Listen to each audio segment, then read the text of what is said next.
Depois de cumprir 2 anos de prisão por defender sua noiva, Rodion voltou à pequena vila onde nasceu. A casa o recebeu com um silêncio pesado, quase sufocante. O cachorro fiel, que sempre o aguardava junto ao portão, não apareceu correndo para recebê-lo. Nem mesmo o avô saiu ao seu encontro na varanda. Só restavam sobre a mesa de madeira uma fotografia amarelada pelo tempo, cartas desgastadas e um bilhete escrito com letra trêmula. O que teria acontecido enquanto ele esteve fora? Quem o traiu e quem permaneceu leal até o fim? Essa é uma história sobre amor verdadeiro, lealdade e escolhas que dilaceram a alma. Segure e firme, menina, já dá para ver a cabecinha. A voz áspera de Avdotia Semyonovna cortou o silêncio do quarto de parto, abafando até o uivo da ventania lá fora. Alina gritou com tanta força que Rodion Zarovchek, que andava de um lado para outro no corredor da pequena clínica rural, juraria que o vidro da janela havia se estilhaçado. A porta da sala se abriu por um instante, e ele viu o rosto concentrado de Avdotia, suas mãos enluvadas em luvas cirúrgicas e o semblante pálido de Alina, contorcido de dor. Zarovchek, traz água quente e fraldas, agora, ordenou Avdotia antes de fechar a porta com um baque. Rodion correu para obedecer. O encanamento da clínica havia congelado ainda em dezembro, e a água precisava ser aquecida no fogão do posto de atendimento. Do lado de fora, janeiro de 1992 rugia com uma tempestade de neve, bloqueando estradas e caminhos, tornando qualquer deslocamento quase impossível. 3 dias antes, Alina havia entrado em trabalho de parto, e ele mal conseguirá levá-la até ali em um velho Jeep UAZ. Não havia médico. O único profissional da região tinha viajado para a cidade vizinha, e o parto estava sendo conduzido por Avdotia Semyonovna, ex-enfermeira e parteira aposentada. Quando Zarovchek voltou com a água fervente, um choro agudo de recém-nascido ecoou do outro lado da porta. A panela escorregou de suas mãos e a água escaldante queimou-lhe as pernas através da calça, mas ele nem sentiu a dor. Seu coração se encheu ao ouvir aquele som, que não escutava desde o nascimento da própria filha. É um menino, anunciou Avdotia, surgindo com um pequeno embrulho nos braços. Parece com você, Zarovchek. Vai ser forte, de ombros largos. Rodion recebeu o neto, que franziu o rostinho e chorou ainda mais alto.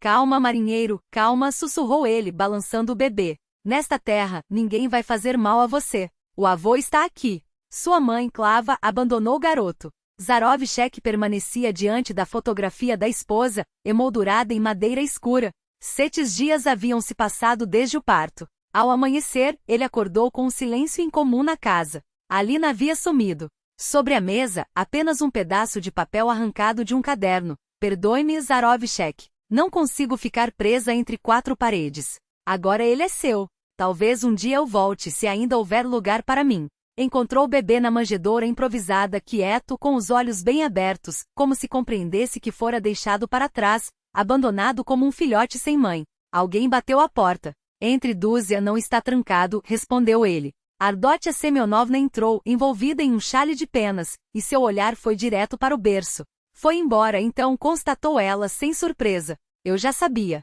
Não tem instinto materno. Não a julgue, Dúzia, pediu Zarovchek. Ela é só uma menina, tem apenas 19 anos. Clava a amava como uma filha, e agora é nosso dever criar essa criança. Precisamos dar banho nele. E Avdotia já começava a arregaçar as mangas. Traga água morna, eu cuido de tudo.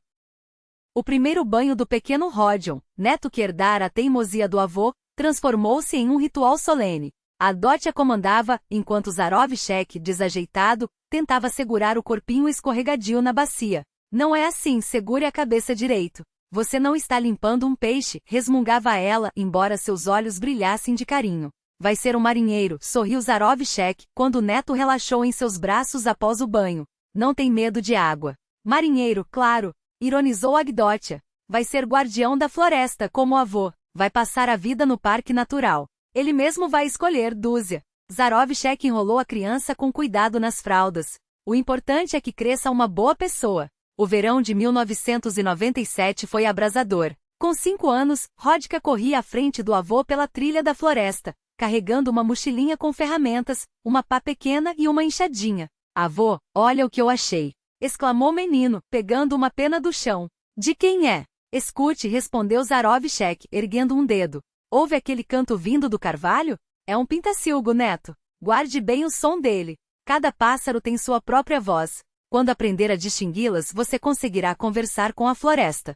E a floresta responde? Perguntou Rodica sério. Claro que responde. O avô agachou-se ao lado do neto. Veja esta marca na musgo. É uma pegada. De cachorro. Não de raposa. Note como são estreitas, uma atrás da outra, como se ela tivesse andado em linha reta. Rodica passou o dedo com cuidado sobre o rastro. Para onde ela foi? Para o riacho beber água.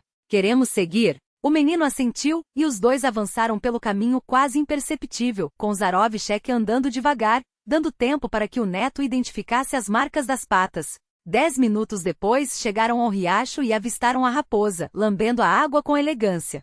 Silêncio! Sussurrou o avô, mas já era tarde. Rodica pisou em um galho seco. A raposa ergueu a cabeça e num piscar de olhos, desapareceu entre os arbustos. A gente assustou ela, lamentou o garoto. Não se preocupe, consolou Zarovchek bagunçando os cabelos do neto. A floresta ensina paciência. Da próxima vez você será mais cuidadoso. Assim eram seus dias, avô e neto, um velho lobo do mar e um pequeno guardião da natureza. Zarovchek transmitia tudo o que sabia, diferenciar cogumelos comestíveis dos venenosos, se orientar pelo sol e pelas estrelas, reconhecer os hábitos dos animais, à noite contar histórias de tempestades no mar, de terras distantes, de honra e dever. Rodica absorvia cada palavra como uma esponja. O marinheiro cumpre o que promete, neto, ensinava o avô. Antigamente a gente dava palavra e ponto final. Sem contratos, sem assinaturas. O compromisso de um homem vale mais que qualquer papel. Hoje em dia tudo mudou, suspirava ele. Tudo desmoronou. Olha só, já faz 3 meses que não pagam os funcionários do parque, mas eu continuo trabalhando. Sabe por quê? Por quê, avô? Porque eu jurei lealdade à pátria, não ao governo. A floresta também é nossa pátria. Se não formos nós, quem vai protegê-la? Sua mãe vai voltar? Perguntou um dia Rodica, aos 6 anos, observando uma foto antiga. Nela, uma jovem de cabelos longos e olhar triste. Zarovchek ficou paralisado, sem saber o que responder. A Dotia Semyonovna, que os visitava naquele dia, saiu discretamente para a varanda deixando-os a sós. Era uma pergunta que ele temia e ao mesmo tempo esperava. Ela é como um pássaro migratório, neto, disse o avô, sentando-se ao lado do menino. Voou para lugares quentes. Talvez volte na primavera. Por que ela foi embora? Rodica examinou a foto, buscando algum traço de semelhança entre eles. Era muito nova, ficou com medo, explicou Zarovchek, escolhendo as palavras com cuidado. Algumas pessoas não estão prontas para ser pais. Precisam amadurecer primeiro. E o senhor não ficou com medo? Fiquei, admitiu o avô, sincero. E muito. Mas eu tinha sua avó Clava. Ela me ensinou a não fugir das dificuldades. Depois ela morreu. Rodica abraçou o avô pelo pescoço. E o senhor ficou sozinho. Não completamente, respondeu Zarovchek, apertando o neto contra si. Eu tenho você. E a tia Dúzia nos ajuda. Não estamos sozinhos, entende? Entendo, concordou o menino. E quando a mamãe voltar, a gente vai perdoar ela. Vamos perdoar, prometeu o avô, beijando a cabeça do neto. Com certeza vamos perdoar. Em 1999, o posto de fronteira da vila foi desativado. O sargento Ignat Petrovitch, que trabalhava lá como sinólogo, foi se despedir dos Burmistrov. Estou indo embora, Zarovchek, disse ele, sentando-se pesadamente em um banco. Estão levando os cães de serviço para a cidade, mas um filhote sobrou. Dizem que não tem como alimentar mais uma boca. Rodica, que brincava com um barco de madeira perto do fogão, prestou atenção. É um cachorro de 3 meses, pastor alemão. Era um pastor alemão de raça pura. O avô e a avó de Rodica, na época, faziam trabalho de rastreamento, caçavam contrabandistas. Uma pena deixar o cachorro assim. Mas para que eu vou querer um cão, Ignat? Zarovchek abriu os braços, desanimado. Mal consigo juntar as pontas aqui em casa. Ele não é para você, respondeu o sargento, acenando com a cabeça na direção de Rodica. É pro garoto. Com 7 anos, está na hora de ter um amigo de verdade. Um amigo de 4 patas. Esses não traem. Rodica prendeu a respiração, temendo que qualquer movimento quebrasse aquele momento. Rodica, chamou o avô com voz firme. Venha cá. Quer um cachorro? Quero. O menino correu até a mesa. Vô, pode ser? Então está decidido. Ignat bateu palmas. Amanhã eu trago. Chama-se Burunduk. É engraçado, tem a carinha listrada. No dia seguinte, um velhíssimo UAZ parou em frente à casa dos Burmistrov. Ignat desceu do carro carregando uma caixa de onde espiava um focinho curioso, com listras escuras sobre um pelo avermelhado. Capitão Burunduk, apresentou o sargento, entregando o filhote a Zarovchek. Por tradição naval, já que você foi timoneiro. Rodica pegou o cachorro com cuidado nos braços. O filhote imediatamente lambeu seu nariz e ganiu de alegria, sacudindo o rabinho. Cuide bem dele, disse Ignat, dando um tapinha na cabeça do menino. E ele vai cuidar de você. A lealdade está no sangue desses cães.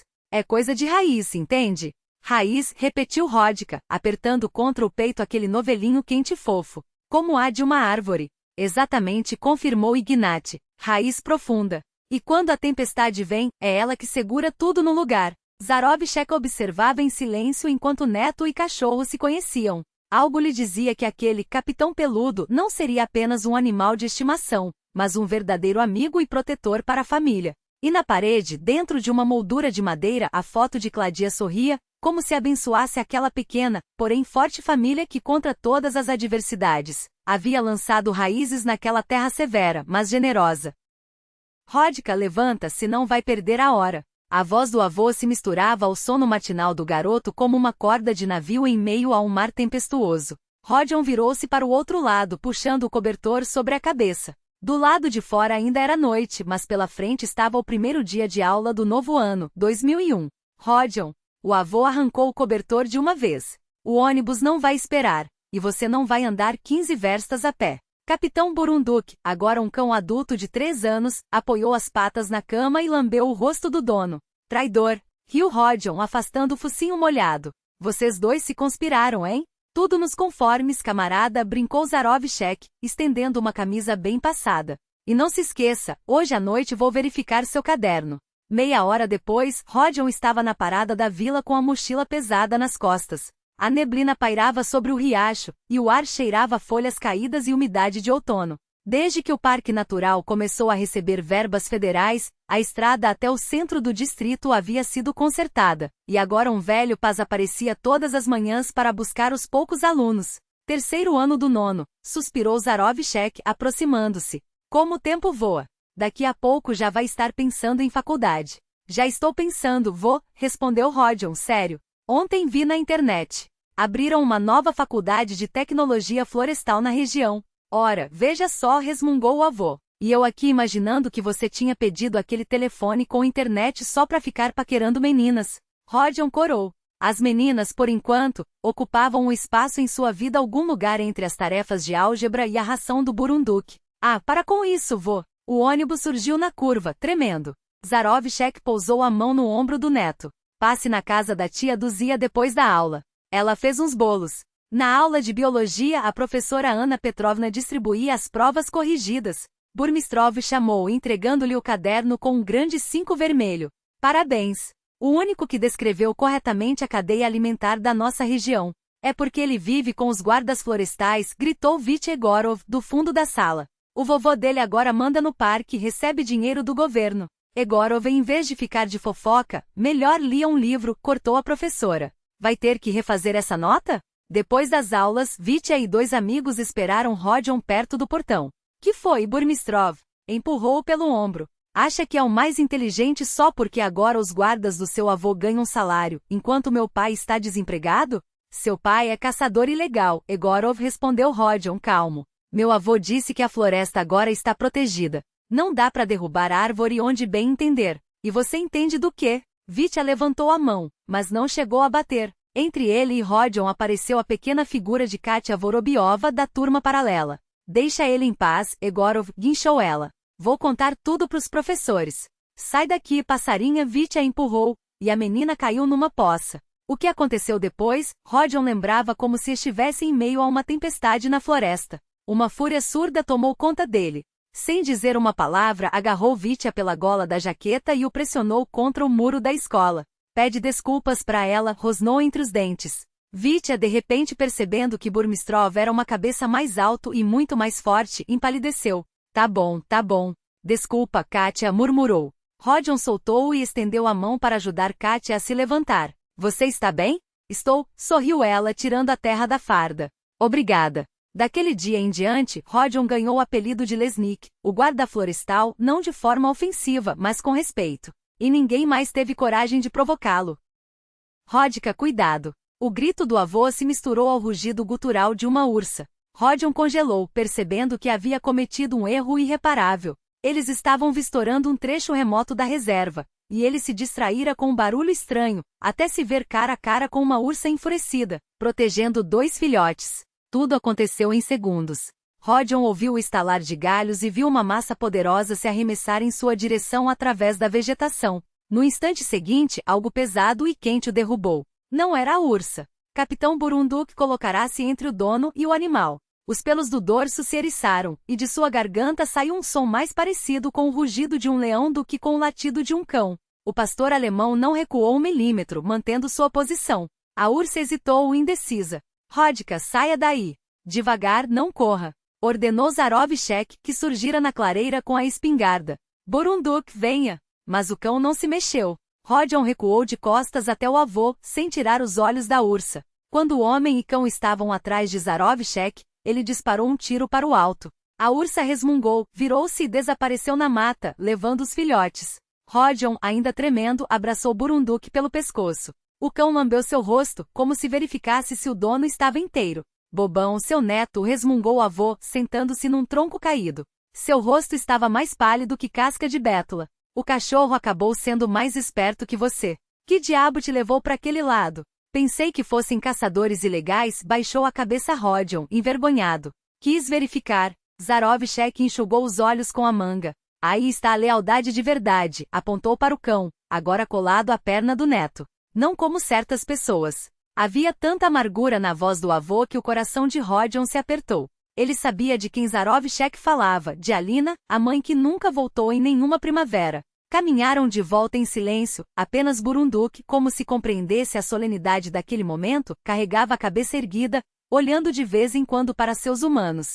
Daquele dia em diante, o avô parou de chamá-lo de bicho peludo, ou desgraça de 4 patas. Capitão Burunduk foi oficialmente reconhecido como membro da família Burmistrov. Em 2007, a reserva iniciou uma campanha rigorosa contra os madeireiros ilegais. O avô contava que havia chegado uma ordem de cima para pôr ordem na situação. Liberaram verba para contratar mais guardas, comprar equipamentos e até um quadriciclo. Rodion, você topa ser meu assistente? Perguntou Zakharovich certa noite durante o jantar. Vou oficializar tudo. Terá carteira de trabalho, salário. Pequeno, é claro. Claro que topo. Rodion quase pulou da cadeira de entusiasmo. E quanto vão pagar? 500 rublos por mês. O avô deu um sorriso maroto. Não vai ficar rico, mas dá para os gastos do bolso. Se eu trabalhar 3 anos, juntarei para uma moto. Calculou rápido o jovem. Uma Ural, igual à sua. Talvez consiga. O avô bagunçou seus cabelos. Ou guarda para os estudos. O tempo dirá. As primeiras moedas ganhas queimavam no bolso. Rodion queria gastá-las em algo especial. Depois de muito pensar, comprou para a tia Duzia um chale de lã. Quando entregou o embrulho, ela se emocionou. Vocês dois só sabem me fazer chorar. Resmungou Autodotia Semyonovna, enxugando as lágrimas. 20 anos que ninguém me mimava assim. A caixinha de cartas ele encontrou por acaso. O inverno de 2008 foi rigoroso, e eles limpavam o sótão do gelo que se formara sob o telhado velho. Num canto, coberta de poeira, estava uma arca de madeira entalhada com as iniciais, Cladia Burmistrova. Posso ver, vovô? Rodion abriu a tampa. Veja, assentiu Zakharovich. São cartas da sua avó. Ela guardava tudo. Dentro, envelopes amarelados amarrados com barbante. Ele desfez o nó e pegou a primeira. A letra era desconhecida, angulosa, nervosa. Querida Cladia Stepanovna, perdoe por não escrever há tanto tempo. Aqui na cidade, o tempo voa diferente. Arranjei trabalho como garçonete num café, alugo um canto na casa de uma senhora. Ontem vi um vestido na vitrine, vermelho, com as costas nuas. Um dia vou comprá-lo e partir para onde faz sempre calor e a música. Rodion virou a página. Assinatura, Alina. Data, março de 1991, 9 meses antes de seu nascimento. Penso muito em seu convite para voltar. Mas o que farei na aldeia? Ordenhar vacas? Trabalhar na cantina? Não, Cladia Stepanovna, minha alma exige mais. Às vezes sinto que sufoco com sonhos não realizados. Obrigada por se importar, mas não voltarei. Pelo menos, não agora. Ele folheava as cartas e diante dele surgia a imagem de uma jovem sonhadora, perdida, infeliz muito antes de ele nascer. Ela não queria voltar, murmurou olhando para o avô, mesmo quando a voz da avó chamava. Não queria, confirmou Zakharovich. Depois Cladia adoeceu, e Alinka voltou por pena, acho. Um mês depois, Cladia morreu. Fiquei sozinho. Bom, e com sua mãe? Ele fez uma pausa. Uma garota da cidade no meio do mato, grávida no inverno. O que esperar? Por que ela morava aqui? De onde veio? Era nossa vizinha, do outro lado da rua. Os pais morreram cedo, Claudia a criou, protegeu. Depois Alina fugiu para a cidade e virou garçonete. Quando Claudia ficou doente, voltou por pouco tempo, e ficou grávida sozinha. Nós a acolhemos. Rodion recolocou as cartas na caixa. A imagem da mãe frívola, traidora, desbotou-se, ganhou contornos humanos. Não justificava sua partida, mas algo em seu peito amoleceu. Será que ela volta um dia? Perguntou. Talvez, o avô não discutiu. Ou não. A vida segue seu rumo, Rodion. Melhor pensarmos no futuro. Autodotia Semyonovna pôs na mesa um prato de pirojkis quentes. Rodion, que naquele dia fizera seu último exame escolar, esticou a mão feliz. O açúcar está alto de novo, comentou ela, como se fosse irrelevante. O médico disse que preciso de dieta rigorosa. Que açúcar? Zakharovich levantou os olhos do jornal. O comum no sangue, ela desdenhou. Diabetes tipo 2, não é mortal. A mão de Rodion congelou sobre o prato. Tia Duzia, por que não nos contou antes? Perguntou, sério como o avô. E para quê? Cada um tem seus problemas. Ela sentou-se à mesa. Você tem exames vestibular. O vovô tem a reserva. Eu me viro. Vamos nos virar juntos, disse Zakharovich, firme. Rodion, pesquisa isso na internet. Eu vou à cidade procurar um bom médico. Mas que alvoroço! Ela bateu as mãos. Uma doença qualquer. Na minha idade, metade das pessoas tem diabetes. Mas seus olhos brilhavam não de dor, mas de uma atenção inesperada, da sensação de não estar sozinha. A noite toda, Rodion leu sobre diabetes, anotou recomendações. No dia seguinte foram ao distrito comprar alimentos especiais, glicômetro, tiras-teste. Vou arrumar esses médicos. Resmungava Zakharovich. Há uma semana ela esteve lá, e só agora deram o diagnóstico. Vovô, exames demoram, resultados também. Não é assim que funciona. Cortou o velho. E como é aqui? Pelo menos agora temos dinheiro para remédios. Os cuidados com tia Duzia se integraram à rotina. Rodion fiscalizava os horários das medicações. O avô a levava às consultas. Autodotia primeiro resistiu, depois aceitou e por fim, floresceu com a dedicação. Vocês são como família, confessou uma noite, quando os três estavam na varanda. Nunca tive sangue próximo. Mas nós somos família, respondeu Zakharovich, simples. Ou não. Rodion os observava, pensando nas estranhas voltas do destino que os unira. Como se uma mão invisível juntasse os cacos de vidas quebradas num novo todo mais forte. E então, o que quer ser, Rodion? Perguntou Helena Viktorovna, a psicóloga da escola, preenchendo a ficha dos formandos. Engenheiro florestal, sem dúvida, respondeu ele, sem hesitar. Vou trabalhar na nossa reserva, implementar novas tecnologias de proteção. Se não der certo com o curso de silvicultura, tem um plano B. Vai dar certo, sua voz era tão convictiva que a psicóloga sorriu. À noite, sentados na varanda, o crepúsculo de junho envolvia a floresta numa névoa transparente, cheirando a resina de pinheiro e lírio do vale. Vovô, não teme que eu vá estudar e não volte? Perguntou Rodion de repente. Zakharovich olhou longo para o céu cor-de-rosa. Temo, admitiu por fim. Mas não vou segurar. Cada um escolhe seu caminho. Eu voltarei. Rodion pousou a mão no ombro do avô. Quem, se não eu, vai proteger a reserva? Esta terra é nossa, nossa responsabilidade. Fala certo, menino, assentiu Zakharovich. A floresta tem memória. Lembra de quem cuida dela. Nossas raízes estão aqui, Rodion. Aqui. Capitão Burunduk, como se entendesse a gravidade da conversa, apoiou o focinho no joelho de Rodion. Assim ficaram os três, o velho marinheiro tornado guarda florestal, seu neto sonhando com a engenharia silvícola e o cão fiel, cujos olhos refletiam uma sabedoria que muitos humanos jamais alcançariam. O velho Zakharovich sabia que o neto não o decepcionaria. Sabia que entrarias, disse apenas com a voz áspera mas carregada de um orgulho que não precisava de palavras. Na família Burmistrov a palavra era lei e a cabeça, clara como o céu de inverno sobre os pinheiros. Rodion sentiu as lágrimas misturarem-se à chuva de agosto que de repente desabou sobre o asfalto escaldante da cidade regional. Ainda pela manhã, ele era apenas um rapaz da aldeia com um futuro incerto. Agora era um estudante, um futuro engenheiro florestal. O telefone do avô soou mais quente ao ouvido quando ligou para dar a notícia. Anotei foi tudo que Zakharovich disse, mas Rodion conhecia aquele tom. Era a aprovação silenciosa de quem já esperava por aquele momento. Tia Duzia assou uma pata de pato inteira em sua homenagem. Sabia que passarias, repetiu ela, enquanto servia o prato fumegante na mesa de madeira gaste pelo tempo. O albergue estudantil recebeu Rodion com um cheiro denso de batatas fritas, louça suja acumulada na pia e o bafo antigo de cigarro impregnado nas paredes. O quarto, apertado para 4 rapazes, tinha tinta descascando como casca de bétula e camas que rangiam a cada movimento. Mas para Rodion, acostumado à austeridade da vida rural, onde o conforto se media pela lenha bem cortada e pelo pão caseiro, aquelas condições pareciam até generosas. Você é da roça, então?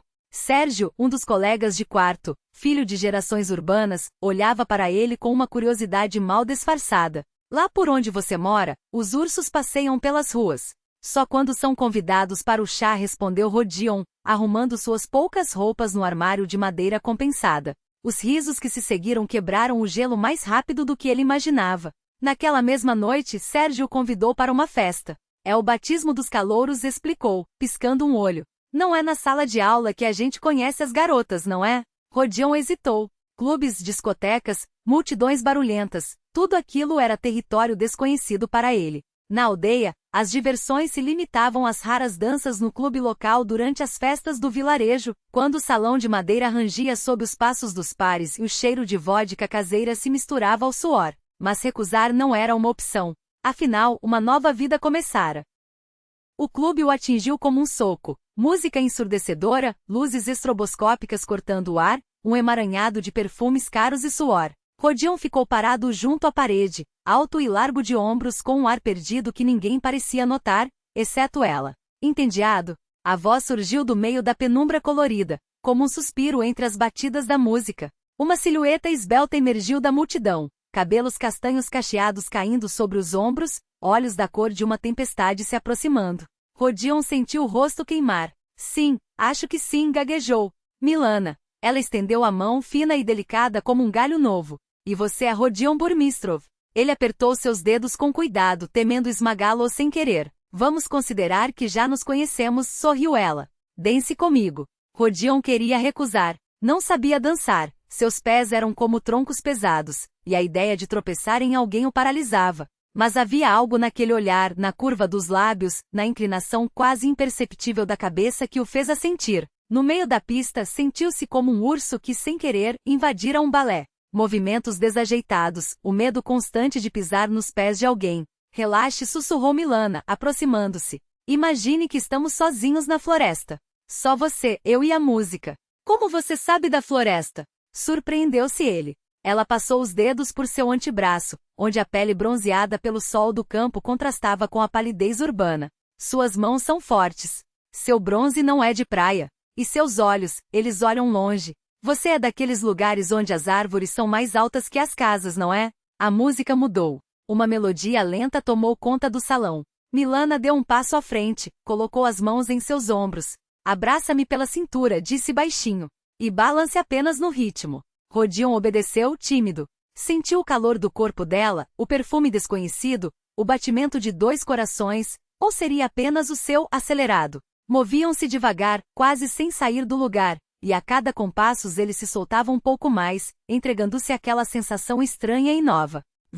Você sabe dançar. Milana levantou o rosto, e seus olhos estavam tão perto que Rodion pôde ver minúsculas pintas douradas nas íris. Só não sabia disso. Seu coração pulou uma batida. Depois, disparou com força dobrada. Naquele instante, ele soube. Estava perdido. Perdido sem volta. A aproximação de Burunduk, que vinha cumprimentá-los com seu rabo abanando, interrompeu o momento. Afaste o cachorro, sussurrou Milana assim que o avô se virou para pegar mais chá na cozinha. Tenho medo. E além disso, eles só trazem sujeira e pelo para dentro de casa. Algo estremeceu dentro de Rodion. Burunduk, seu fiel companheiro, o mesmo que certa vez lhe salvara a vida no meio da floresta, olhava para ele com os olhos cheios de confiança, o rabo ainda balançando em expectativa. Burunduk, vai para o seu lugar, disse Rodion com um esforço na voz, e o cão, como se pressentisse a falsidade daquele comando, baixou a cabeça e arrastou-se lentamente em direção à varanda. Pronto, agora ficou muito melhor, exclamou Milana radiante, beijando-lhe a bochecha. Não entendo como alguém consegue ter um animal dentro de casa. Durante o jantar, ela encantou o avô e tia Duzia com histórias sobre a vida na cidade. as últimas tendências em cortes de cabelo, os planos de abrir um salão de beleza em Moscou com vista para o Kremlin. Seus olhos brilhavam. É o meu sonho. E Rodion? Perguntou tia Votia, cautelosa. Ele quer ficar aqui, trabalhar no parque natural. Nós conversaremos sobre isso, respondeu Milana com um gesto leve da mão, como se afastasse uma mosca incômoda. Em Moscou também há parques reservas. Rodion encontrará seu lugar. O avô lançou um rápido olhar para o neto, mas permaneceu em silêncio. Rodion, por sua vez, mantinha os olhos fixos no prato, sentindo como se duas partes de sua vida, o passado e o futuro, se recusassem a se encontrar. À noite, ele saiu para a varanda. Burunduk estava deitado em seu lugar favorito, a cabeça apoiada nas patas. Desculpe, velho amigo, murmurou Rodion, ajoelhando-se ao lado do cão e abraçando-o pelo pescoço. Não deveria ter feito isso. O animal lambeu sua mão como se dissesse, tudo bem, eu entendo. Não está conseguindo dormir, não é? A voz do avô ecoou da escuridão. Ele estava sentado em um banco junto à parede, fumando seu cachimbo, um hábito que carregava desde os tempos de marinheiro. Pensando, suspirou Rodion. Na moça? E nisso também. O velho permaneceu em silêncio por um momento, soltando anéis de fumaça no céu noturno. Ela é bonita, disse finalmente. Inteligente. Decidida. Mas Rodion conhecia o avô demais para não perceber o que ficava por dizer. Mas não é para você, completou o velho, simples. Vocês não combinam, neto. Fala igual a tia Duzia, respondeu Rodion com um sorriso sem alegria. Ela passou a noite toda franzindo a testa. A Duzia, mulher sábia, assentiu o avô. O coração dela sente o que nós, homens, vemos, mas não entendemos. Ficaram em silêncio. A algum lugar na floresta, uma coruja uivou, e do rio subiu uma brisa fresca. Rodionka, se uma mulher não aceita o seu mundo, ela não é sua mulher, disse o avô, colocando a mão no ombro do neto. Mas é você quem precisa entender isso. Não vou tentar te dissuadir. E se eu mudar? Perguntou Rodion baixinho. Se me tornar outra pessoa? Pode trocar de roupa, de trabalho, de cidade, balançou a cabeça o velho. Mas não dá para arrancar pela raiz o que cresce dentro da alma. Só vai se destruir. Rodion olhou para as estrelas que salpicavam o céu de veludo. Estrelas assim, tão brilhantes, não existiam na cidade. Lá, elas eram ofuscadas pelas luzes dos postes e das placas de neon. Mas aqui ardiam claras, puras, sinceras. Eu a amo, vovô, sussurrou. Eu acredito, respondeu o velho. Mas o amor tem muitos rostos. Às vezes a gente ama não a pessoa, e sim a ideia que tem dela. Pense nisso. O velho sacudiu a cabeça com um gesto cansado. Ah, rapaz, hoje em dia tudo se vende. Eles têm tanto dinheiro na carteira quanto nós dois não veremos na vida inteira. Nossa única esperança é seu avô. Ele ainda resiste, não assina a autorização para essa estrada cortar a reserva. O jipe rugiu, jogando-lhes uma cortina de lama da poça, e desapareceu na curva. Rodion sacudiu a jaqueta, tentando livrar-se da terra úmida que grudava no tecido, e seguiu o caminho. Mas não era a sujeira que o incomodava, era uma sensação pesada, como o pressentimento de uma tempestade se formando no horizonte. Vamos adiar o casamento para agosto, a voz de Milana vibrava de excitação pelo telefone. Imagina, me ofereceram um estágio em um salão incrível. 3 meses, mas depois tenho chance de um emprego fixo. Rodion apertou o aparelho contra a orelha, confuso. Mas nós já planejamos tudo para julho. Tia Dulce até encomendou o bolo. O vovô já comprou o terno. Rodia, é uma oportunidade, o tom dela ganhava um tom suplicante. Entende, depois desse estágio, minhas perspectivas vão ser outras. Podemos alugar um apartamento melhor, você arruma um trabalho decente. Eu tenho um trabalho, murmurou ele. Na reserva, a irritação transparecia em sua voz. De novo esse seu bosque. Rodion olhou pela janela, onde o sol nascente pintava as copas dos pinheiros de ouro. Como explicar que, para ele, aquele lugar não era um exílio, mas um lar? Que ser guardião daqueles trilhos e rios não era um bico temporário, mas uma missão? Tá bom, cedeu finalmente. Agosto então. Obrigada, meu amor. Te amo. Beijos. A ligação terminou e Rodion ficou parado, o celular ainda na mão, olhando para o vazio. A cada dia Milana se afastava, não em quilômetros, mas em algo mais profundo, como se uma parede invisível crescesse entre eles, feita de sonhos que já não se encostavam. Este é Anatoly Zlatogorov, filho do nosso principal investidor, apresentou Milana, com um sorriso radiante. O jovem alto de cabelo cuidadosamente desarrumado e pele impecável. Trabalhamos juntos em um projeto beneficente. Rodion estendeu a mão, mas Anatoly apenas roçou os dedos nela, já virando-se para Milana. Milana, querida, nos esperam. Não vamos nos atrasar. Eles se esbarraram por acaso em frente ao shopping.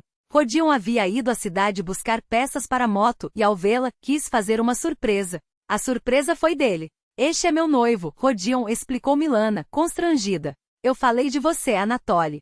O outro o examinou com um olhar calculista. Guarda florestal especialista em conservação ambiental, corrigiu Rodion, sentindo os maxilares travarem. Trabalho na reserva. Que fofo, ironizou Anatoly com um sorriso condescendente. Sempre admirei esses, como se diz, zeladores da natureza. Milana, o carro está esperando, lembrou, já se afastando. Ela beijou Rodion apressada na bochecha. Desculpa, amor, é trabalho. Ligo à noite. E se foram, deixando-o ali? Estranho aquele mundo de vitrines reluzentes e pessoas que pareciam deslizar pela vida sem tocar o chão. A carta chegou uma semana antes da data marcada. Não era um e-mail, mas um envelope de papel grosso com brasão e selo postal. Rodia, perdoa-me, não posso me casar com você. É difícil explicar por escrito. Por favor, não me procure. Eu fiz uma escolha. Você é um homem bom, merece ser feliz, mas nossos caminhos se separaram. Adeus, Milana. Ele releu as linhas 1, 2, 3 vezes até as letras embaçarem. Depois, dobrou o papel com cuidado e guardou no bolso. O avô, observando de trás da mesa, suspirou fundo. O que aconteceu, neto? Não vai haver casamento, a voz saía abafada, como se viesse de um poço. Milana foi embora. Zaharovich levantou-se, aproximou-se e pousou a mão calejada em seu ombro. O que eu faço, vovô? A pergunta escapou como a de uma criança perdida na floresta. O velho demorou a responder. Depois, apenas murmurou, deixar ir, Rodka. Se não é seu, deixar ir.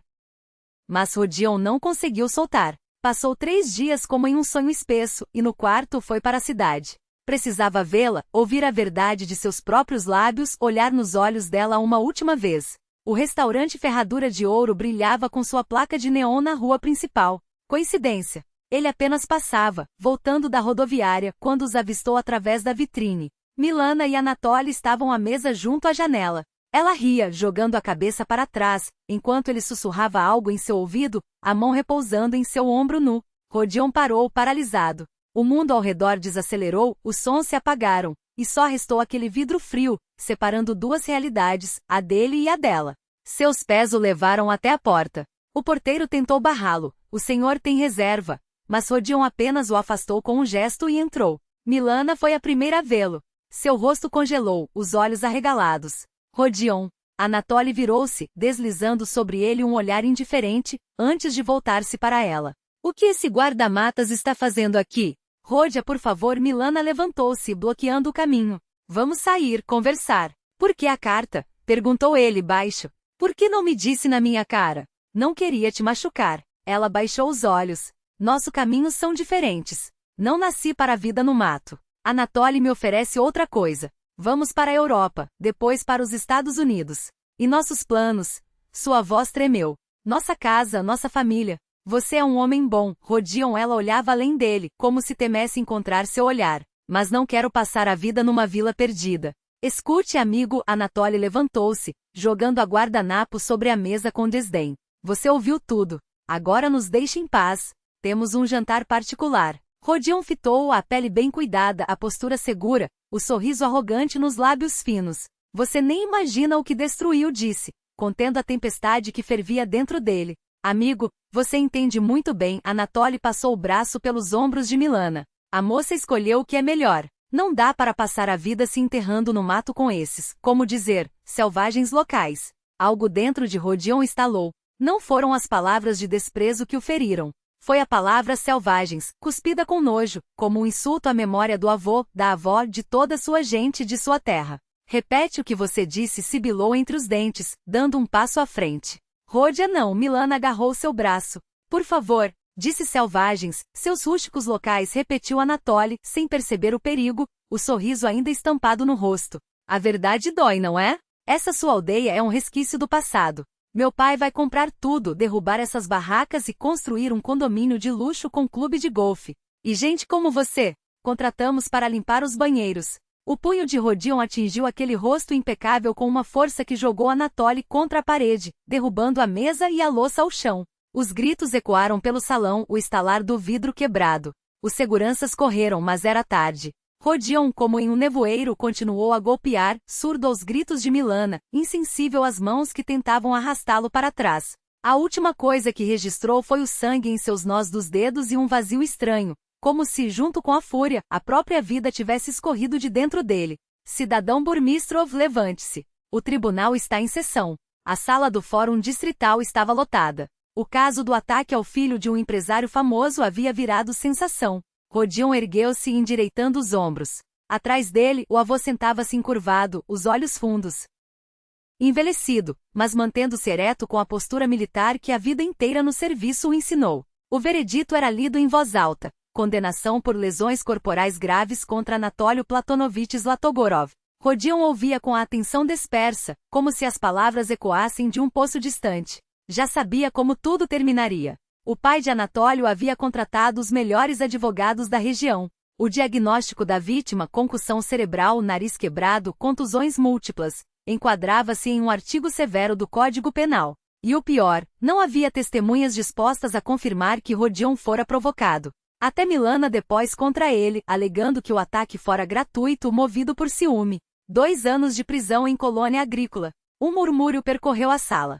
Rodion virou-se para o avô, tentando capturar seu olhar, mas Zaharovich empalideceu de repente, levou a mão ao peito e começou a afundar no banco. Ded! O coração de Rodion parou. Ele se lançou em direção ao velho, mas os guardas o seguraram pelos braços. Deixem passar, ele está mal. Alguém gritou no fundo da sala, chamem uma ambulância. A última imagem que Rodion viu antes de ser arrastado para fora foi o rosto lívido do avô e a silhueta curvada de tia Dúcia inclinando-se sobre ele.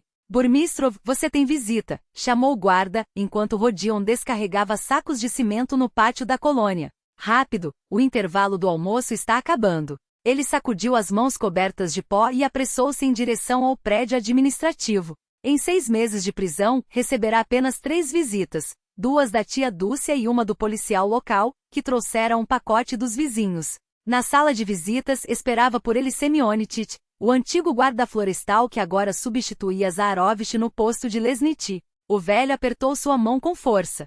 Olá, Rodka. Como você está aqui? Rodion sentou-se à sua frente, tentando disfarçar a ansiedade. Acuentando. E o avô? Segura-se. Semionitch suspirou. Os médicos dizem que o coração está muito fraco, mas ele é duro como carvalho. Dúcia não sai de perto, cuida dele dia e noite. Rodion engoliu em seco. A pergunta que o atormentava há meses finalmente escapou. E o Burunduk? Sofre, respondeu Semionitch com franqueza. Antes, quando Dúcia chegava, ele corria até o portão, achando que você estava com ela. Agora fica deitado na varanda, nem se mexe. Só levanta as orelhas quando ouve seu nome. Os olhos de Rodion ardiam. O cão que o salvara da ursa, que o acompanhará em todas as trilhas, agora definhava de saudade, sem entender por que o dono havia desaparecido. Diga ao vovô que estou firme, conseguiu dizer, dominando a voz trêmula. Que o tempo passa, logo estarei em casa. Vou dizer, assentiu Semionitch. Sabe, Rodka, os Zlatogorov ficaram ainda mais insolentes. Compraram um terreno ao lado da reserva e estão construindo um condomínio de luxo. E querem abrir uma estrada bem no meio da zona de proteção. O velho está lutando? Rodion cerrou os punhos debaixo da mesa. Como um leão, Semionitch sorriu sem alegria. Diz que enquanto estiver vivo não cederá nem um palmo da terra. Mas a saúde, ele não precisou terminar. Rodion sentiu o peito queimar. Ele deveria estar lá, ao lado do avô, defendendo sua floresta, sua terra. Em vez disso, apodrecia na colônia por um acesso de fúria, por não ter sabido controlar-se. Transmita mais uma coisa a ele, murmurou. Diga que peço perdão, que desonrei a família. Semionitch balançou a cabeça. Não, rapaz. É você que não entende. Ele se orgulha de você. Pediu para eu dizer, caso perguntasse, não desonrou nada, neto. Lutar pela verdade não é vergonha. Os olhos de Rodion arderam com lágrimas não derramadas. Ele disse isso mesmo? Palavra por palavra, confirmou Semionitch. E ainda pediu para você se cuidar. Disse que quando voltar, terão muito trabalho, proteger a reserva, treinar os novos guarda-florestais. Os Zlatogorov não são os últimos que vão cobiçar nossas terras. Na quietude da cela que dividia com outros 3 detentos, Rodion revivia o lar todas as noites. Via o avô acendendo o cachimbo na varanda, tia Dúcia mexendo a panela no fogão, as trilhas do bosque que conhecia desde criança, os olhos fiéis de Burunduk. Mas, acima de tudo, lembrava-se das palavras de Zarovich: se uma mulher não aceita seu mundo, ela não é sua. Só agora, tendo perdido tudo, compreendia a verdade profunda daquele ditado. Milana nunca fora dele. Era apenas uma miragem, uma ilusão bonita de felicidade que ele mesmo pintara. A felicidade verdadeira o esperava em casa, no murmúrio dos pinheiros, nas madrugadas sobre o rio, no trabalho honesto na terra que o criará. E por essa felicidade valia a pena suportar qualquer prova. Em uma daquelas noites, sonhou com Burunduk, envelhecido, com um focinho grisalho, mas tão leal quanto sempre. O cão não corria em sua direção como antes. Avançava devagar, manco, como se cada passo doesse. E ao fundo, uma silhueta desconhecida, a figura esbelta de uma moça, recortada contra a floresta, como uma promessa de vida ainda não vivida. Rodion acordou com a certeza de que algo importante o aguardava. Algo pelo qual valia a pena aguentar aqueles 2 anos. Algo ligado às suas raízes verdadeiras, à floresta que precisava de proteção e às pessoas que precisavam dele. O pó assentava sobre a estrada esburacada quando o ônibus dobrou a curva e desapareceu. Rodion permaneceu parado no ponto, apertando contra o peito uma bolsa gasta com seus parcos pertences, tudo o que restara de 2 anos de vida. O sol de junho inundava a paisagem familiar, a parada de ônibus torta com a tinta descascada, as fileiras de pinheiros antigos ladeando a estrada, os telhados das casas da aldeia ao longe. O ar cheirava a liberdade, a resina de pinheiro, a terra aquecida, a frescura do rio. Ele respirou fundo, enchendo os pulmões, e deu o primeiro passo em direção à casa. Um passo pesado, de quem esquecera como andar sem escolta. A trilha conhecida serpenteava entre as bétulas. Seu coração batia mais forte a cada passo. Como está o vovô? E o Burunduk? Nas raras cartas de tia Dúcia, poucas novidades. Todos vivos, todos esperando. O portão rangeu com o som de sempre, fazendo seus dedos formigarem. Rodion parou por um instante, observando o quintal. Tudo igual. O poço com a roldana, o banco velho encostado na parede, a sorveira que agora quase tocava o telhado. Só o alpendre estava mais inclinado e o muro, reforçado aqui e ali com tábuas novas. Burunduk chamou, a voz incerta. Silêncio. Uma pontada de medo lhe apertou o peito. Mas então, do lado do celeiro veio um ganido fraco, seguido pela figura inconfundível. O capitão Burunduk, envelhecido, com pelos brancos no focinho, manco na pata dianteira. Cada passo parecia custar-lhe um esforço, mas seus olhos ardiam com a mesma chama, a mesma devoração sem limites. Rodion ajoelhou-se, abrindo os braços. O cão deu um último impulso e encostou o focinho em seu peito, tremendo todo. Vivo! Sussurrou Rodion, enterrando o rosto na pelagem áspera que cheirava a ervas e a tempo. Esperei por você. Voltei, amigo. Voltei. E foi a coisa certa a fazer. Uma voz rouca soou atrás dele. Firme como sempre, hein? Zarovich estava no alpendre, magro como uma raiz seca, branqueado pelos anos e pelos ventos, mas as costas ainda eretas, o olhar tão firme quanto o aço. Vovô, a garganta de Rodion fechou-se. Ele se levantou e, em 3 passos, encurtou a distância. O velho avançou ao seu encontro, e eles se abraçaram com força até doerem as costelas, até a respiração falhar. Sofreu bastante, então, disse Zarovich, afastando-se para examinar o rosto do neto. Cresceu. Tem fibra nos olhos agora. E o senhor envelheceu. Rodion tocou com cuidado o ombro do avô. Sob a camisa, os ossos pareciam frágeis como os de um pássaro. A vida não acabou, riu o velho. Vamos para dentro. Dúcia preparou pirões e esperava por eles. Naquela noite, sentados à mesa antiga, o tempo parecia ter voltado atrás. Tia. Dúcia mexia-se junto ao fogão, enquanto o avô contava as novidades do povoado. Burunduk repousava aos pés de Rodion, encostado em sua bota, como se buscasse calor. Só os fios brancos nos cabelos de Zarovich, rugas no rosto de Avdotia e a respiração pesada do cão lembravam que 2 anos não haviam passado sem deixar marcas. Amanhã iremos à administração, disse o velho quando o jantar chegava ao fim, para formalizar seu trabalho. Onde? Rodion levantou os olhos do prato. Como meu assistente. Depois, no meu lugar. O olhar de Zarovich era sério. Eu já cumpri minha parte. O coração falha, as pernas não respondem como antes. Mas você é jovem, tem estudo. A reserva precisa de gente assim. E a ficha criminal? A voz tremeu. Vão aceitar com esse passado? Vão, afirmou o avô firme. O novo diretor é homem sensato. Sabe que você conhece esta floresta como a palma da mão. E eu dou minha palavra. Agosto trouxe um calor abafado e a sensação opressora de que algo ruim se aproximava. Burunduk enfraquecia a cada dia. Primeiro recusou a carne, depois deixou de sair para os passeios, e no final do mês mal conseguia se levantar. Rodion trouxe um veterinário do distrito, um rapaz jovem de olhos tristes, que conhecia o peso da vida e da morte. O moço examinou o cão por longo tempo, auscultou o coração, apalpou as patas, até levar Rodion para um canto. É a idade, entende? 14 anos para um cão é uma velhice profunda. Tem um tumor na cavidade abdominal. Os rins estão falhando. Eu recomendaria eutanásia para não sofrer. Rodion balançou a cabeça. Não, ele fica comigo até o fim, e eu ficarei com ele. O veterinário, compreensivo, deixou analgésicos e foi embora. Rodion então levou a cama de burunduque para a varanda, para que o cão pudesse ver a floresta. O animal lambeu sua mão com gratidão, fraco, quase sem força. Em outubro chegaram as primeiras geadas. As folhas caíram, expondo os esqueletos das árvores, e o céu se cobriu de nuvens cinzentas e baixas. Em uma dessas noites, Burunduque acordou Rodion com um gemido suave. Nunca reclamara suportar a dor em silêncio, e aquele som soou como um último chamado. Rodion pulou da cama, vestiu a jaqueta às pressas, pegou a cama do cão e o levou para a varanda. A respiração de Burunduque era pesada, entrecortada, mas seus olhos estavam límpidos, como se refletissem estrelas invisíveis. Aguenta, companheiro, sussurrava Rodion, acariciando o focinho prateado. Aguenta só mais um pouco. Naquela noite revivia tudo, o filhote roendo seus chinelos, as lições de obediência, o dia em que o cão o salvara da ursa, os anos de espera incondicional. Cada memória surgia com uma clareza cortante.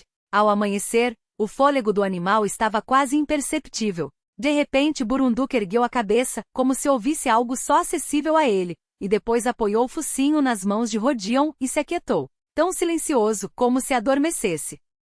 Rodion permaneceu imóvel, segurando o corpo que esmorecia, até que os primeiros raios de sol tocaram a varanda. Só então permitiu que as lágrimas escorressem mudas em soluços secos que sacudiam seu corpo. Enterraram Burunduque ao pé de um pinheiro velho, na borda da floresta, onde ele gostava de deitar para observar os pássaros. O avô esculpiu uma cruz simples na madeira, e Rodion cobriu a sepultura com pedras, para que as águas da primavera não a desmanchassem. Obrigado pela lealdade, capitão disse, colocando a última pedra sobre o montículo. Você foi o melhor amigo que alguém poderia desejar. Eles voltaram em silêncio, cada um mergulhado em seus pensamentos.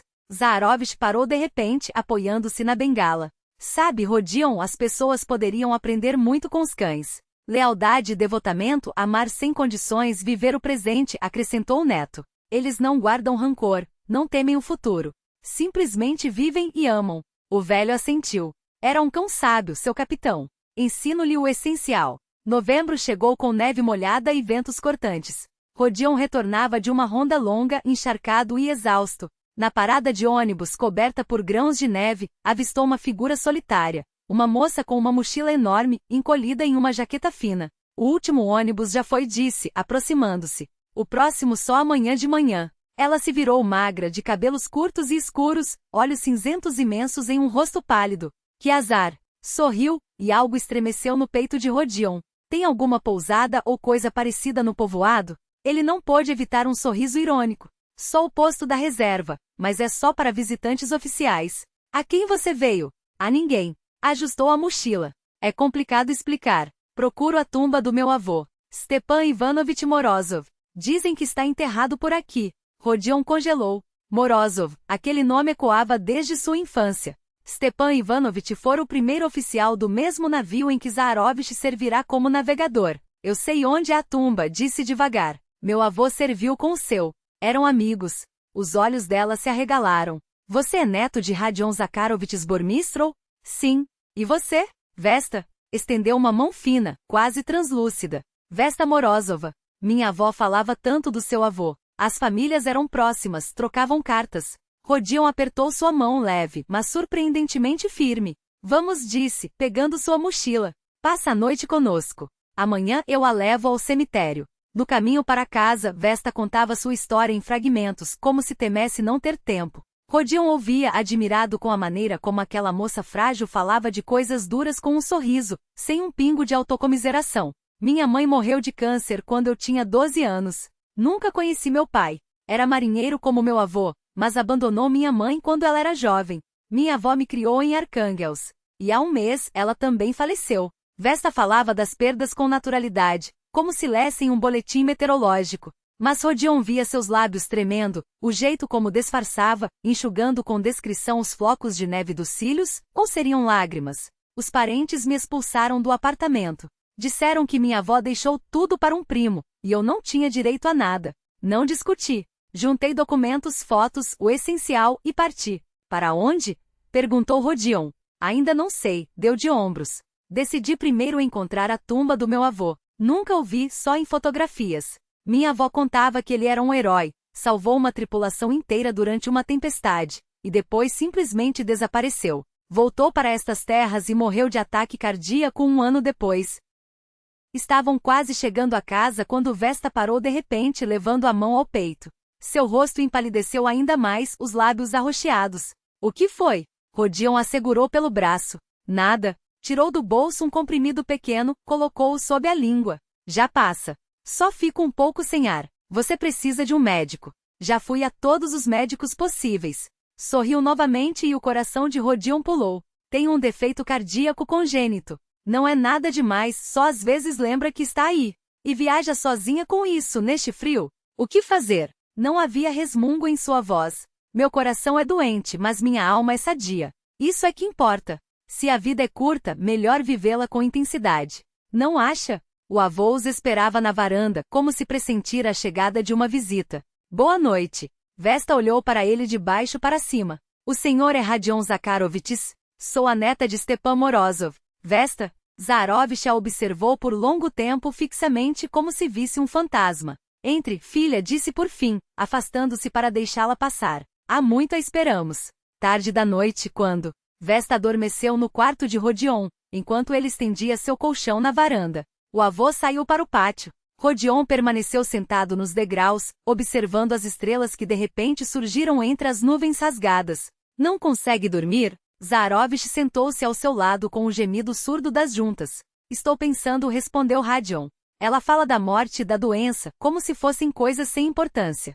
Não estranho, mas diferente. O avô tirou o cachimbo do bolso, mas não o acendeu, apenas o girava entre os dedos absorto. Lembra sua avó Clava. Mesmo espírito forte. A vida não a poupou, mas ela nunca deixou de sorrir. E agora, avô? O que será dela? Para onde irá? Para lugar nenhum, respondeu Zaharovitch com firmeza. Stepan, antes de morrer, pediu que eu cuidasse da família dele se fosse preciso. Dívida se paga com dívida. Ficará conosco se quiser. Rodion permaneceu em silêncio, os olhos perdidos na escuridão. Diante dele, o rosto de Vesta, pálido com aqueles olhos cinzentos imensos, onde ardia uma sede de vida tão intensa que cortava a respiração. Sabe, Rodica? O avô pousou a mão no ombro do neto. Às vezes, as provações mais duras são justamente o caminho para a felicidade. Só não percebemos isso de imediato. Naquela noite, Rodion demorou a adormecer. Pensava nas perdas e nos achados, na lealdade e na traição, em Urunduk, que partirá, e naquela moça de coração doente e alma sã, que aparecerá sem aviso. Como se o destino, ao tirar algo, tivesse colocado na outra ponta da balança um presente inesperado. Pela fresta dos postigos, a luz da lua desenhava sombras dançantes na parede, formas que na penumbra pareciam esboçar um futuro, vago, assustador, mas, por algum motivo, cheio de uma esperança teimosa. Como os primeiros brotos verdes que após um inverno longo, insistem em romper a terra gelada. Vesta ficou. Não houve longas conversas nem decisões solenes. Após visitar a tumba do avô, ela simplesmente não embarcou no ônibus no dia seguinte, nem na semana seguinte, nem no mês seguinte. Como se finos fios invisíveis, aqueles com os quais o destino às vezes nos amarra a lugares e pessoas, tivessem crescido rápido demais, enraizando-se antes que ela percebesse. Ficarei só uma semaninha, depois vou embora, dizia no início, enquanto ajudava Avdotia e Semyonovna a sovar a massa do pão. Para onde em dezembro? Na primavera a gente vê, respondia, enxugando farinha das mãos no avental, antes que uma lágrima indesejada escorresse. Algo naquela moça frágil, mas de força interior inquebrantável, fazia Avdotia lembrar de si mesma na juventude. Rodion observava aquele aproximar silencioso do seu canto junto ao fogão. Todas as noites, ao voltar da ronda pelas terras da floresta, encontrava a casa mais quente, mais clara, como se a lâmpada fraca do teto tivesse se transformado no sol. As mãos de Vesta pareciam capazes de converter qualquer canto em lar. Surgiram velas caseiras nos parapeitos, quadros de folhas secas e ervas nas paredes, toalhas de crochê sobre a mesa. Onde aprendeu a bordar assim? Perguntou ele certa vez, examinando os fios delicados de um pano de prato. Minha avó me ensinou. Enquanto isso, ela enfiava bagas secas de sorveira em um fio, fazendo um colar. Uma mulher deve saber criar beleza até do nada, dizia. Especialmente quando a vida é pesada. Não havia queixa em suas palavras, apenas a constatação de quem conhecia bem o peso das coisas. Mas Rodion surpreendeu-se desejando mudar aquele peso, preenchê-lo com outras cores, não só de sobrevivência, mas de alegria. Na casa dos Burmistrov, acostumada à austeridade masculina, novos aromas começaram a circular. Ervas recém-preparadas, tortas quentinhas, decocções e infusões. A Avdotia Semyonovna, debilitada pelo diabetes, descobriu que a mistura de pinhas e folhas de oxigcoco que Vesta preparava baixava sua glicemia melhor que os comprimidos.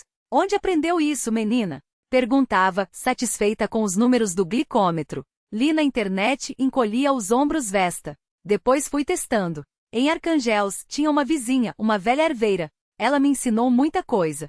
Zaharovich, inicialmente desconfiado, foi se derretendo dia após dia, especialmente depois que Vesta, folheando um álbum antigo de fotografias, reconheceu seu navio. Poliarnaia Zvezda sussurrou, passando os dedos pela imagem em preto e branco. Meu avô contava sobre ele. E sobre vocês, como ficaram 48 horas no mar em meio à tempestade, sem revezamento em Aku. O velho narrava essa história. E sobre como você, mesmo exausto, não largou o leme. Era verdade? Zaharovich grunhiu, acariciando a barba. Aconteceu. Os substitutos adoeceram com febre, e a costa estava perto. Não dá para abandonar o timão.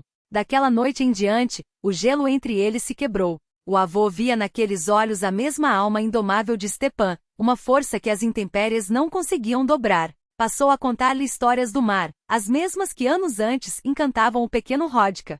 E ela ouvia com um interesse tão genuíno que o velho parecia rejuvenescer a cada palavra. Uma manhã de dezembro, fria e cristalina, Rodion preparava-se para ir à floresta checar os coxos dos javalis e vistoriar os setores mais distantes. Ao sair, encontrou Vesta já vestida com sua velha parcá e valenqui claramente grandes demais para seus pés.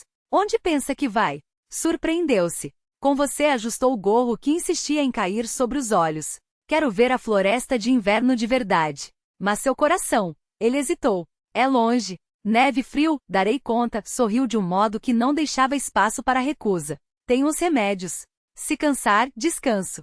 Não me prive dessa alegria, Rodia. E ele cedeu. Levou-a consigo, virando-se a cada instante, pronto para ampará-la caso empalidecesse ou faltasse ar. Mas Vesta caminhava leve, quase sem afundar na neve, como se pesasse menos que uma pluma. Suas bochechas ardiam de frio, os olhos brilhavam, e Rodion percebeu que nunca a vira tão bela. A floresta os recebeu em silêncio, quebrado apenas pelo rangido da neve sob as botas. Os pinheiros e abetos cobertos por mantos brancos, pareciam gigantes de conto de fadas, imóveis em sua guarda solene. Raios de sol, filtrando-se pelas copas, desenhavam padrões caprichosos no chão. Olha, Rodion apontou para pegadas que cruzavam a trilha. Uma raposa passou há pouco. Vê como os rastros formam uma linha, como se seguisse um fio. Vesta ajoelhou-se, examinando as marcas minúsculas. Como você distingue? Para mim, todos os rastros são iguais. Se quiser, ensino, ajudou-a a levantar. Era estranho. Na presença dela, a floresta, que ele conhecia árvore por árvore, revelava-se de novo. Via-a através dos olhos de Vesta, cheios de espanto e encanto, notando detalhes há muito ignorados. Gotas congeladas nas pontas dos galhos de abeto como pingentes de cristal. Os desenhos de geada nos troncos das bétulas, bagas vermelhas de sorveira emergindo da neve, rubis em uma moldura branca. Subiram uma colina, de onde se avistava o vale coberto de neve. O rio, preso pelo gelo, reluzia sob o sol. A floresta estendia-se abaixo como um mar branco sem fim. Meu Deus, sussurrou Vesta. Rodion notou surpreso lágrimas brilhando em seus cílios. Que beleza! Agora entendo por que você não conseguiu ir embora. Porque lutou por esta terra. Ela olhava para a distância, enquanto as lágrimas escorriam, congelando no rosto. Rodion enxugou-as com cuidado com a luva. Está com frio? Vamos voltar? Não, sorriu entre as lágrimas. É que é lindo demais. Como se eu tivesse passado a vida toda procurando este lugar, sem saber que era isso que buscava. Nas palavras dela, Rodion reconheceu o eco de seus próprios pensamentos, aqueles que o assombravam na cidade e na colônia, em todos os lugares onde a saudade da floresta o consumia. Como se aquela moça, criada em uma cidade do norte, Sentia exatamente a mesma coisa que ele, um homem nascido e criado na floresta. No caminho de volta perto de casa, Vesta tropeçou de repente e caiu na neve. Rodion correu até ela, mas a moça permanecia deitada com os braços abertos, rindo baixinho, como se estivesse afundada em uma cama macia. Só está frio, disse, ainda sorrindo. Ele estendeu a mão para ajudá-la a levantar, mas então notou que o riso havia desaparecido. O rosto dela se contorceu em uma careta de dor, os olhos se arregalaram. O que foi? O que está acontecendo? Rodion a pegou no colo antes mesmo que ela respondesse. Nada, vai passar. Ela sussurrou com dificuldade, ofegante. Tem um comprimido no bolso. Levou-a para casa com todo cuidado, como se carregasse um objeto de cristal. Vesta pesava quase nada em seus braços, leve como uma criança, mas dentro dela havia uma força que o fazia sentir-se frágil. Os ataques se repetiram. Primeiro esporádicos, uma vez por semana.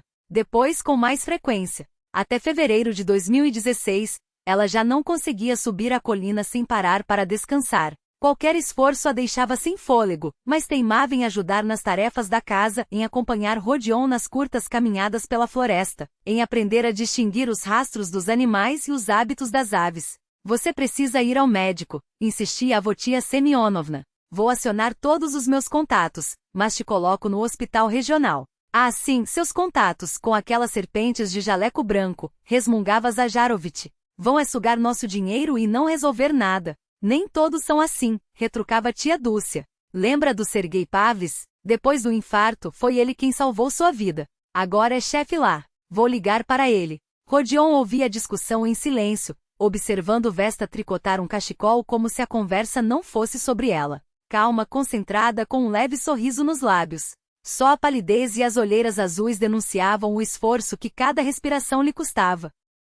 Tenho medo, confessou-lhe naquela noite, quando ficaram sozinhos na varanda. Não da morte. Dos hospitais. A mãe dela havia sofrido lá antes de morrer. Ficou um mês deitada sob soros e, no fim, a voz falhou. Rodion segurou suas mãos pequenas frias com as veias saltadas e prometeu: estarei com você todos os dias. Nos olhos dela brilhou algo. Esperança? Medo? Gratidão silenciosa? E então Rodion entendeu com uma clareza que o traspassou que não sobreviveria se a perdesse. Que, sem perceber, havia se apaixonado por aquela jovem estranha e forte, de coração doente. Apaixonara-se por seu riso, por sua capacidade de enxergar beleza onde outros não viam, por sua teimosia e sua doçura. Os contatos de Avotia Semyonovna funcionaram. Vesta foi internada para exames no hospital regional. Rodion ia vê-la todos os dias, independente da distância ou do tempo.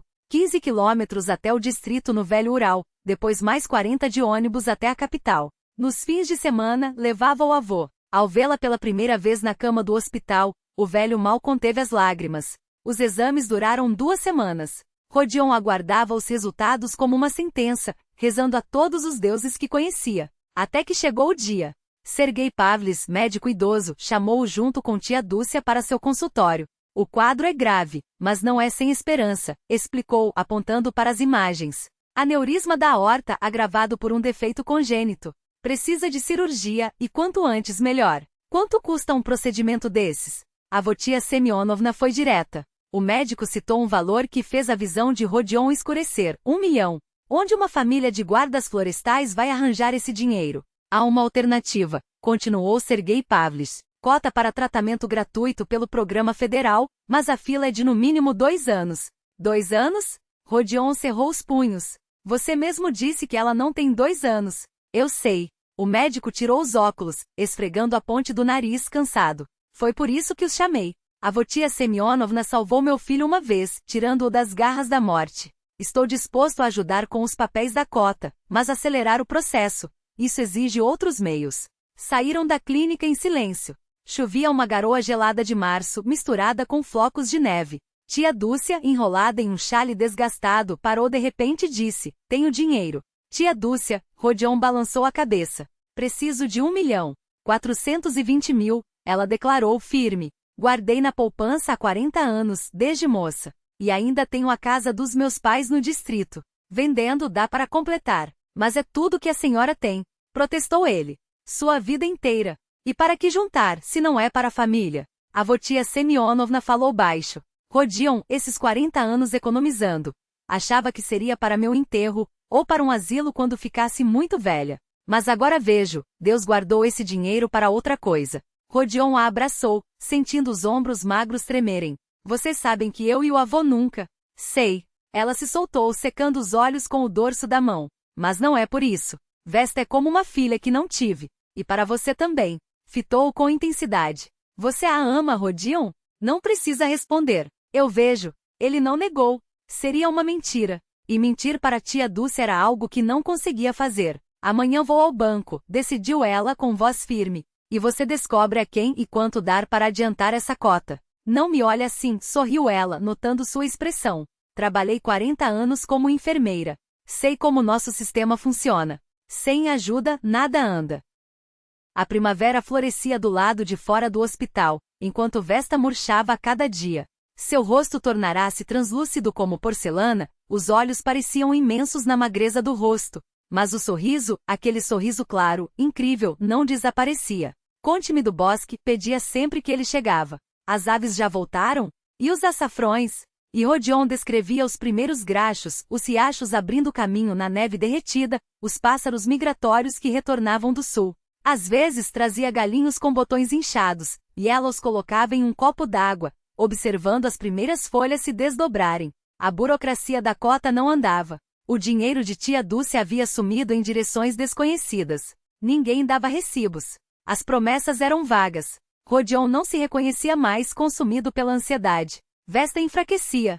Os médicos balançavam a cabeça nos corredores, sussurravam entre si. Até que veio outro ataque, pior que os anteriores. Quase não conseguiram reanimá-la. Transferiram-na para a UTI, conectada a um respirador artificial. Não deixavam Rodion entrar. Ele vigiou no corredor, encostado na parede, dias inteiros, só se afastando para levar ao avô as encomendas de tia Dúcia. 3 dias depois, Vesta voltou para o quarto, esgotada, com olheiras azuis fundas, mas viva. Sergei Pavlis cruzou com Rodion no corredor e foi direto. É um milagre ela ter resistido.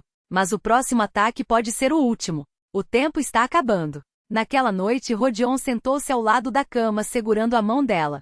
Vesta dormia. A respiração era irregular, gotas de suor brilhavam na testa. Ele olhava para aquele rosto que em poucos meses tornara-se tão familiar, e sentia o coração se partir de impotência. A luz da lua entrava pela janela, projetando sombras estranhas na parede. Uma delas lembrava uma árvore frondosa com tronco nodoso, parecida com a sorveira velha que crescia no quintal deles. Sorveira. Vesta costumava brincar que seu nome soava como Vesna, primavera, e Vetvi, galhos, tudo da mesma raiz. Vesta, primavera, ramos, tudo vem do mesmo lugar, dizia, rindo. E então, como um relâmpago, ele entendeu. Saiu do quarto em silêncio, desceu até o pátio do hospital e encontrou a árvore certa. No parque da clínica, um galho de sorveira com botões entumecidos quebrou-se com um estalo suave, como se tivesse vindo sozinho para suas mãos. Quando Vesta acordou, ele estava ali, apertando entre os dedos o ramo recém-colhido. O que é isso? Perguntou ela com voz fraca. Sorveira. Rodion colocou o galho. Colocou o ramo na palma de sua mão. Vesta, preciso te dizer uma coisa, sua voz era baixa, mas firme. Ela o olhava em silêncio, com aqueles olhos cinzentos imensos, onde a luz da lua parecia se refletir como em um lago quieto. Eu te amo. As palavras que carregava há meses finalmente escaparam, queimando os lábios ao saírem. Amo como nunca amei ninguém. E nunca amarei assim outra vez. Se estiver escrito que eu devo amar, será só você. Vesta sorriu fracamente, apertando o galho de sorveira entre os dedos. Eu sei, Rodion.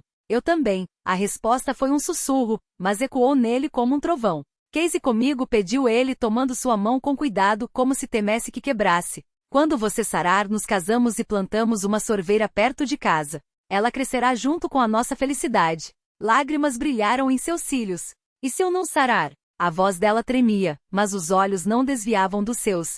Você vai sarar, afirmou ele com uma certeza que não deixava espaço para dúvidas. Prometo. Custe o que custar. Naquela noite, ao sair do hospital, Rodion vagou pelas ruas da cidade regional como um fantasma. O vento de primavera mexia em seus cabelos, e nas poças d'água refletiam-se estrelas distantes. Pensava em tia Dúcia, que dera todas as economias, no velho Zakharovich, que rezava por uma moça que conhecia há poucos meses, em Vesta, que sorria mesmo à beira do abismo. E pensava também no dinheiro que faltava, na cota que podia atrasar, no tempo que escorria entre os dedos como areia. Pela manhã, estava à porta do gabinete do diretor da reserva, um homem austero que respeitava Zakharovich como a poucos. Preciso de um adiantamento, disse Rodion, sem rodeios. Um ano adiantado? São mais de 100 mil. O diretor balançou a cabeça. Não posso, você sabe. Orçamento, prestação de contas. Vou vender a moto. Rodion já esperava a recusa. Entendo. O diretor levantou-se e foi até a janela. Olha, burmistro, não posso te dar adiantamento, mas posso emprestar. Do meu próprio bolso. Minha filha passou por isso ano passado. Os dedos dele apertaram a moldura da janela. Operação no coração. Hoje corre como nova. Você me paga quando puder. Sem juros. Rodion olhava para ele, incrédulo. Obrigado, foi tudo que conseguiu dizer. Vá embora, o diretor acenou com a mão. O dinheiro estará aqui ao meio-dia. E diga à sua Vesta que quando melhorar, tem uma vaga de guia turística na reserva. Estamos desenvolvendo o ecoturismo. Precisamos de gente competente e com olhos que brilham. Uma semana depois chegou a notícia, a cota havia sido liberada.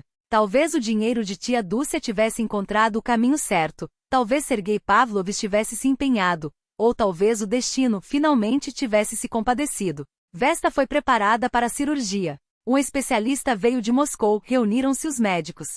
As chances são boas, disse Sergei Pavlovich a Rodion na véspera. Mas tudo pode acontecer. Você deveria conversar com ela por via das dúvidas. Na noite anterior à operação, Rodion ficou sentado ao lado de Vesta, falando baixo para não acordar as outras pacientes. Falavam do futuro, da casa da sorveira que plantariam junto ao alpendre, dos filhos que teriam, um menino e uma menina, gêmeos como Vesta sempre sonhara. Falavam das viagens que fariam quando ela estivesse forte. Só não falavam de uma coisa, do que aconteceria se a operação desse errado. Era como se temessem que as palavras ganhassem vida e se tornassem uma profecia. De manhã, levaram Vesta para o centro cirúrgico. Rodion ficou no corredor, ajoelhado contra a parede. Não era um homem particularmente religioso, mas agora rezava com um desespero que queimava a garganta, prometendo a Deus, ao destino, a todas as forças superiores que levaria uma vida justa se Vesta sobrevivesse. A operação durou 8 horas.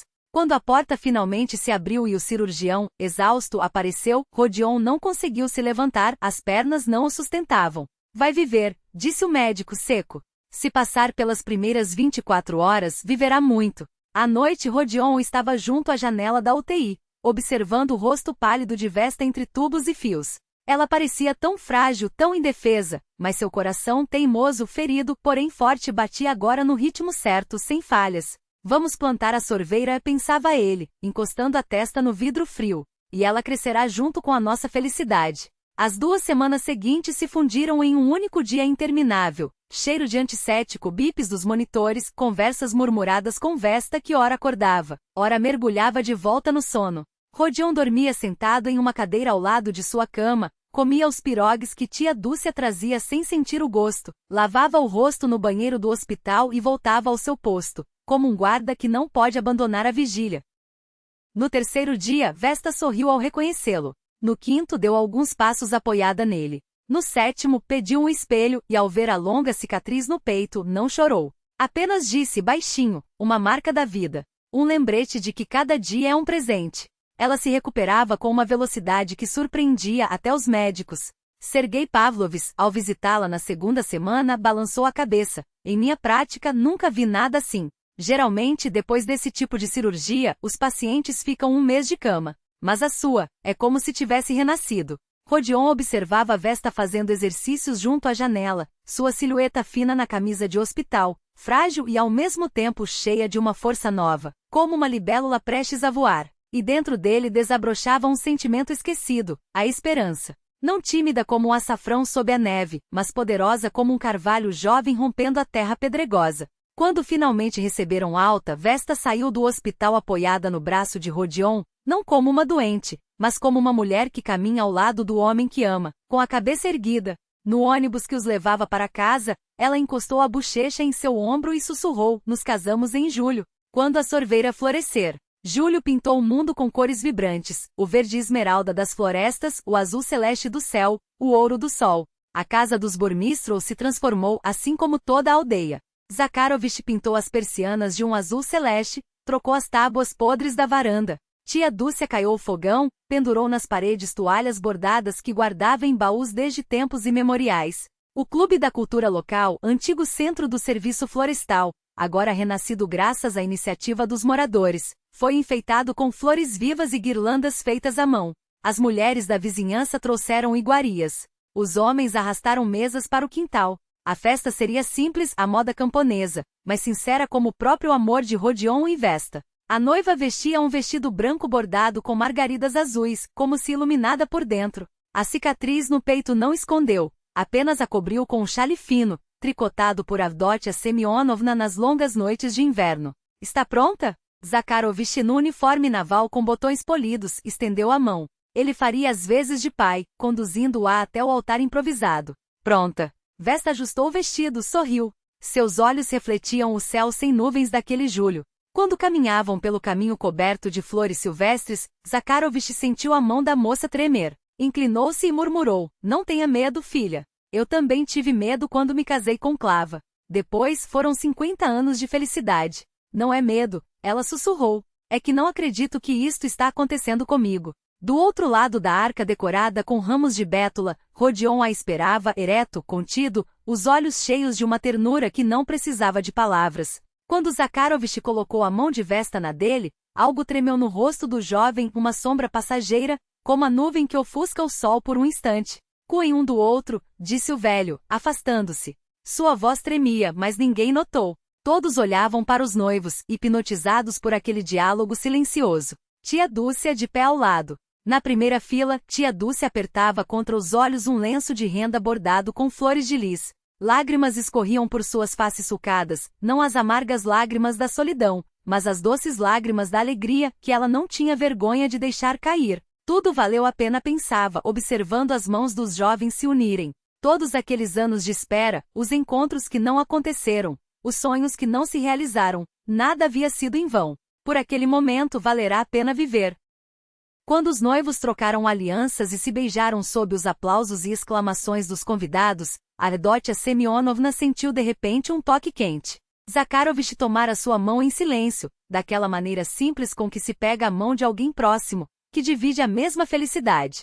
E naquele gesto singelo havia mais significado do que as palavras mais ardentes poderiam expressar. O outono chegará mais cedo aquele ano, mas era um outono ameno, como se a própria natureza quisesse dar à jovem família tempo para se acomodar, para criar raízes. Rodion se entregou de corpo e alma ao trabalho. Na reserva desenvolviam o ecoturismo, abriam novas trilhas, construíam mirantes, organizavam roteiros para observar a vida selvagem. Vesta o ajudava, recebendo grupos de visitantes e falando sobre os habitantes da floresta com tanto entusiasmo que até os céticos urbanos se rendiam ao respeito pela natureza intocada. Moravam os 4 no velho casarão, os jovens, o avô e tia Dúcia, como uma única família.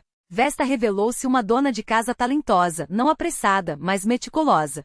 Suas mãos pareciam guardar uma sabedoria ancestral, transmitida de geração em geração. Como fermentar a massa para que o pão ficasse fofo, como salgar cogumelos sem que ficassem amargos, como preparar chás de ervas silvestres que davam força nas longas noites de inverno. "Você terá um filho", disse certa vez tia Dúcia, enquanto Vesta mexia a geleia em uma bacia de cobre. "De onde você sabe?" Surpreendeu-se a jovem. "Pelos seus olhos", sorriu Avdotia Semyonovna. "Eles brilham de um jeito especial. E olha ali", apontou para o gatinho que se aninhara aos pés de Vesta. "Os bichos sentem essas coisas. Andam atrás de você como se estivessem amarrados." Vesta não discutiu. Em seu próprio coração remendado, cicatrizado, mas transbordando de amor, já nascia aquele conhecimento, silencioso como a primeira neve, misterioso como o sussurro da floresta antes do amanhecer. "Tenho medo", confessou ela. Depois da operação, os médicos haviam avisado. Uma gravidez poderia ser perigosa. "Mas a vida é perigosa", filosofou tia Dúcia, mexendo a geleia com a colher de pau. "E sem risco não há felicidade. Eu passei a vida toda com medo. E veja só, fiquei sozinha." "Não tenha medo, menina. Estamos aqui." "É um menino." A parteira ergueu o corpinho minúsculo, vermelho e enrugado como uma folha de outono. "Um guerreiro. 3,8 kg." Vesta afundou-se nos travesseiros, exausta, mas radiante. 18 horas de trabalho de parto, e ela não gritara, não se queixara, apenas murmurava algo entre os dentes, como uma prece exalada a cada contração. Rodion, permitido a ficar no quarto, segurava sua mão, sentindo como vida e morte se entrelaçavam em um nó apertado, antigo como a própria terra. Uma dança de criação. Quando finalmente lhe entregaram o filho embrulhado em um cobertor com os cabelinhos úmidos escuros no alto da cabeça, algo dentro dele se partiu e se refez. Como se o mundo que conhecia de repente se expandisse, abarcando aquela criaturinha que dependia dele por completo, sem reservas. Zacar, sussurrou ele. E o bebê, como se ouvisse seu nome, abriu os olhos, de um azul escuro, quase violeta, como o céu antes da tempestade. Zacar Radionovich Burmistrov. Em homenagem ao avô, as raízes que se aprofundavam naquela terra, a cadeia inquebrável que ligava passado e futuro. Zakharovich só conheceu o bisneto 3 dias depois, quando mãe e filho receberam alta do hospital de Radom. Ele esperava no alpendre. Quando Rodion colocou em seus braços o embrulho ainda quente, o velho chorou sem som, apenas com os olhos, daquela maneira como choram aqueles que já perderam demais. Bem-vindo ao nosso mundo, Zakharka, murmurou, tocando com um dedo enrugado a face minúscula do neto. Aqui você será amado. Ergueu o olhar para o céu, como se falasse com alguém invisível. Clava, minha filha, você vê? A linhagem continua. Este menino crescerá cercado de amor. E naquele instante as nuvens se abriram, e o sol banhou o pátio com uma luz dourada, quente como os últimos dias de verão. E se você fosse chamado a sacrificar tudo, até mesmo a própria vida, pelo resgate de uma jovem quase desconhecida, seria capaz de tal entrega em nome da felicidade alheia? Essas perguntas não têm respostas fáceis. Dentro de cada um de nós habitam raízes, umas profundas, outras mal germinadas, umas resistentes como carvalhos, outras fraturadas pelas tempestades da existência. São elas, no entanto, que revelam nossa essência mais verdadeira. Pare por um momento e reflita. O que você faria no lugar desses personagens? Qual cena desta história ecoou com mais força em seu coração? Às vezes, são os pequenos gestos, um abraço silencioso, uma palavra não dita, um olhar cheio de memórias, que nos conectam com o que há de mais humano em nós. Se esta narrativa tocou sua alma, compartilhe-a. Talvez ela encontre ressonância também em quem você ama, despertando questionamentos sobre suas próprias origens, sobre a fidelidade a si mesmo e aos valores que carregamos como herança. Siga-nos para não perder as próximas histórias sobre escolhas difíceis, sobre o equilíbrio entre dever e paixão, sobre os caminhos que trilhamos neste mundo complexo, mas repleto de beleza. Afinal, assim como a sorveira no pátio dos Burmistrov, crescemos a partir de nossas raízes, em direção à luz, ao céu, à felicidade que só existe quando nos permitimos ser quem realmente somos.